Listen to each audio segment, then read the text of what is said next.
Les questions-réponses, n'hésitez pas à nous bombarder de questions. Vous avez un plateau de qualité aujourd'hui, comme tous les autres jours. Il faut en profiter. On vous attend. On va voir de suite une question sur Twitter de Zouti972. Êtes-vous supporter de l'OL en Europa League pour qu'il continue à avoir des matchs le jeudi? Comprendre qu'il s'épuise.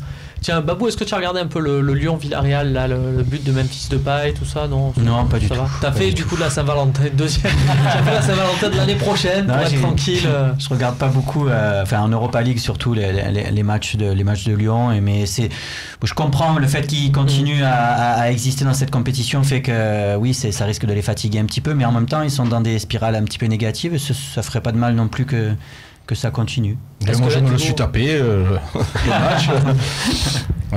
Ils font tourner aussi, puisque les latéraux par exemple ça a changé, Raphaël, Marsal. Ouais. J'ai trouvé quand même un très bon Noël, même si Villarreal a été quand même très intéressant. C'était un bon match de football, très intéressant. Après c'est pas dit, ça sera pas facile pour eux là-bas, parce que Villarreal c'est pas Braga, ils jouent vraiment au football, et ça tourne, le jeu espagnol était très très très joli. J'en profite puisque tu nous dis que tu as regardé le match, tu as dû voir la prestation de Carlos Bacca. Je n'ai pas vraiment regardé les 90 minutes, j'ai vu par contre qu'il avait disputé cette rencontre, alors sans comparer par rapport à Mitroglou, en se disant, parce que bon évidemment par rapport à Mitroglou on peut même peut-être aller chercher à droite à gauche, mais est-ce qu'un Carlos Bacca ça aurait été une bonne affaire pour l'Olympique de Marseille? Ou ça aurait pu être un échec également comme Mitroglou? Mais voilà, mais tu me le pas à la place de Germain ou à la place de Mitroglou? À la place de Mitroglou, oui, j'ai pas d'hésitation, ça aurait été sur ce que tu as vu hier. Non, mais comme tu l'as dit, il n'y a pas besoin de faire beaucoup de kilomètres pour ça. Tu vas dans la région, tu prends la barre quelques matchs, tu as des jeunes à qui tu peux faire confiance si tu fais comme des amis Mitroglou. Tout à fait. Mitroglou, sans dire par rapport à Mitroglou, tout simplement, est-ce que Bacca ça aurait été une bonne affaire? Ça aurait été un renfort, un très bon renfort. Effectivement, avec Germain, ça aurait pu faire la paire, parce que il faut pas. Je pense qu'aujourd'hui le numéro 9 titulaire tout le temps, c'est compliqué, surtout qu'on est dans beaucoup de compétitions. Faire souffler Germain, c'est pas mal d'avoir quelqu'un qui puisse le remplacer de temps en temps. C'est bien pour tout le monde. Babou, je te voyais un peu réagir. Ouais, non, parce que oui, c'est sûr que de toute manière, vu le niveau qu'a affiché Mitroglou depuis le début, c'est toujours compliqué de se dire que Bacca aurait pas pu faire mieux, c'est sûr. Voilà. Après, je sais pas, honnêtement. Tout simplement, oui, parce que si c'est non plus qu'il soit un peu mieux, mais pas non plus. S'il y avait eu Bacca, en tout cas, j'aurais gardé Germain, en tout cas pour moi, en titulaire, et je pense que ça aurait été une alternative peut-être. C'était pas non plus celui que j'attendais vraiment au mercato d'été. Je croyais vraiment qu'on allait faire un gros joueur, mais qui prendrait vraiment la place de titulaire à Germain. Moi, Mitroglou, ce qui me gêne le plus, vous allez peut-être rigoler, mais c'est pas ses pieds, c'est sa tête. Quand je vois son visage, l'expression, tu vois, vif, machin, je me dis putain, mais il est hors debout. Même dans les interviews, c'est compliqué. Je dis même là, il est pas bon. La tête et les pieds, ça marche souvent ensemble. Même là, il est pas bon dans les interviews. On a vraiment eu du mal. Peut-être falloir faire venir un illusionniste. Peut-être servir. Romain 97 sur le forum. Pensez-vous que Garcia peut recevoir une offre d'un très grand club européen? Ce serait dur de le retenir. On se souvient qu'après sa première saison, Deschamps avait été contacté par Liverpool. Est-ce que tu y crois ça? Ils n'ont pas le même CV de joueur déjà et d'entraîneur aussi. Après, j'étais en Italie là, ces derniers temps. Il n'est pas extrêmement coté, Garcia. C'est pas non plus. Il fait du boulot correct à Lille, à la Roma, mais il n'est pas très très bien coté. Donc je sais pas. Après, s'il fait une bonne saison, qu'il va en Ligue des Champions, pourquoi pas, mais à l'heure actuelle, je pense pas. Alors tu nous dis, tu étais en Italie, tu t'occupes aussi de footballeurs à la demande, et tu as vu Alberto Gilardino, il existe encore, ce mythique attaquant italien et tout. Il a quel âge maintenant? 40 ans, 50 ans, il joue toujours? Pas du tout, 35 ans, il a encore 2 ans de contrat avec la Spezia Calcio, qui est en série B. Et puis voilà, il va se reconvertir, je pense, en tant que directeur sportif, mais c'est un super... Comme tout bon joueur italien, ça fait directeur sportif, c'est pas surprenant. On va enchaîner avec une autre question. Sur la question, quand même, j'aimerais bien qu'on rappelle de temps en temps que c'est bien que nous voulions retenir Pierre, Paul, Jacques, mais c'est bien aussi que Pierre, Paul, Jacques ait envie de venir à l'OM et d'y rester. Parce que moi, tu vois, c'est la manière dont on tourne les choses. Là, c'est une question. Non, mais je ne dis pas qu'il est parti. Je dis que dans l'état d'esprit qui doit être celui de l'Olympique de Marseille, vouloir retenir les joueurs ou les entraîneurs à tout prix parce qu'ils sont sollicités ailleurs, je dis que c'est presque une erreur parce que ce joueur ou cet entraîneur qui sont sollicités ailleurs doivent aussi faire état d'une volonté de dire non aux autres pour rester chez nous. Tout à fait. C'est ça que je veux dire. Et si tu n'es pas capable d'afficher ça, alors tu te casses. Ouais, exactement. Ça ne me pose pas de soucis. Moi j'ai envie d'un mec qui sont motivés, qui disent bon, moi je suis bien ici, c'est l'Olympique de Marseille, je suis fier, je suis content. Oh merde, ça on n'est pas. Tu as l'impression que tu changes de chaussettes, on est une chaussette. Il y a un gros challenge à l'Olympique de Marseille aussi. On sait que dans l'histoire moderne du club, l'entraîneur qui a duré le plus longtemps, c'est Didier Deschamps, 3 saisons. Voilà, donc derrière c'est Roland Courbis avec 2 saisons et 4 mois. Voilà, 29. Magnifique. Mais voilà, c'est dire aussi dans l'histoire récente de l'OM et même les fameuses années où les titres de champion s'enchaînaient, ont changé aussi d'entraîneur tous les 6 mois. Donc voilà, il y a une instabilité à ce poste. Et quand on est entraîneur, j'imagine qu'on y pense forcément. Tout va très vite. Dans le football, hashtag sur le forum, Bouna Sarr devient-il le plus grand renversement d'opinion de l'histoire de l'OM? On peut bien en parler sur ce plateau. On a fait des tu préfères parce qu'il faut bien le rappeler aussi. Il ne faut pas faire comme si ça concernait que les autres. Sur ce plateau, on faisait des tu préfères en disant tu préfères jouer avec un tel, mais il y a Bouna Sarr qui doit rentrer tous les matchs 5 minutes. Bon, finalement, Bouna Sarr, maintenant, c'est plus tant une tare que ça. Est-ce que c'est quantifiable, ça, le retournement de veste, Arnaud? Parce qu'au final, tout le monde maintenant va dire Bouna Sarr, je savais qu'il était génial.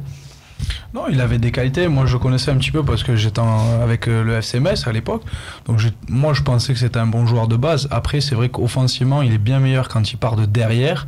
Il s'est énormément amélioré sur des qualités défensives. Donc, il n'y a pas de changement d'opinion. C'est un bon coup de Rudy Garcia, surtout. Oui, c'est-à-dire qu'on disait avant, c'est un peu comme Azpilicueta, où on parle de retournement. Il n'y a pas de retournement. La première année, il était catastrophique. C'était un poids pour l'équipe.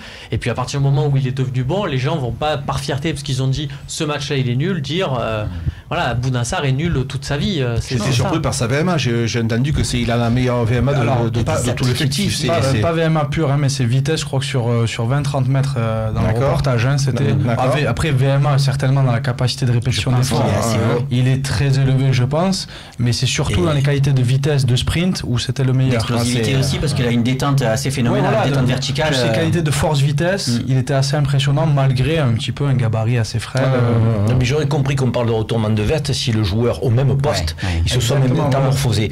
Pourquoi je dis qu'il n'y a pas de retournement de veste? Parce qu'un joueur qui change de poste tel qu'on l'a fait avec Bouna Sarr n'est plus le même joueur, et plus utilisé de la même manière. Ses qualités sont pas les mêmes si tu es attaquant, ailier ou si tu es latéral. Donc tu pars de plus loin, tes qualités offensives qui étaient innées au départ, elles deviennent intéressantes parce que voilà, tu es défenseur qui devient offensif. Dans une équipe après, qui doit avoir des là où il est surprenant, c'est qu'il a démontré une capacité à occuper le poste de latéral, donc avec une capacité d'adaptation très rapide. Ouais, moi-même, ce qui m'impressionne, c'est que je pensais que dans certaines situations, vu qu'il n'est pas latéral de métier, il pourrait paniquer ou quoi, mais je trouve assez serein. Il est surprenant. Défensivement, il a énormément progressé. Il est surprenant. Mais je pense qu'il ne doit pas se poser trop de questions ce joueur. Je pense que quand même le plus grand retournement à Marseille, ça reste Jean-Pierre Papin. La première saison, même si je la vivais pas. Voilà. C'est vrai que c'est pas comparable. Mais Thauvin, c'est pas mal parce que pour le coup, lui, il est vraiment resté dans le même poste. Et honnêtement, je l'avais enterré. Quand il part de l'OM, je me dis, enfin, la dernière année qu'il fait, Thauvin, je me dis, c'est raté, c'est mort. Vrai que... Et là, ce qu'il est en train de faire, je pensais pas qu'il pouvait aller à ce niveau-là. Moi, Thauvin, je pensais pas qu'il pouvait atteindre ce niveau. Alors, pour répondre vraiment, c'est vrai que le plus évident, ça ne vient pas. Mais rappelez-vous quand même, le plus grand retournement, on va finir d'ailleurs là-dessus l'émission, mais le plus grand retournement, ça reste André-Pierre Gignac. Parce qu'André-Pierre Gignac, sa deuxième saison, avant même de rentrer en jeu, il était sifflé par tout le Vélodrome. Dès la deuxième journée de la saison suivante, une fois l'arrivée d'Eli Bob, la deuxième saison, il marque contre Sochaux, tout le stade l'acclame et ça devient un des fers de lance. Mais Papin et Gignac, c'est des joueurs qui ont cette faculté à ne pas réfléchir.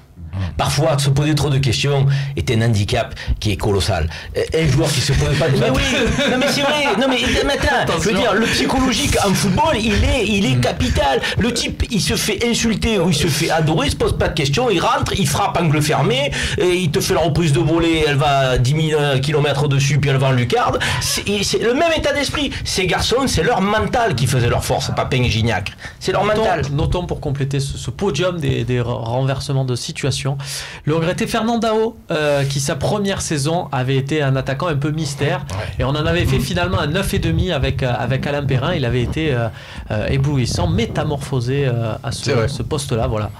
Petit hommage à ce Brésilien qui n'avait rien finalement d'un Brésilien comme on pouvait s'y attendre, mais qui avait été une bonne surprise. Tu as parlé de Papin, je voudrais quand même, puisqu'on a dit Thauvin, moi, je ne peux pas m'empêcher de voir en lui un peu de Waddle.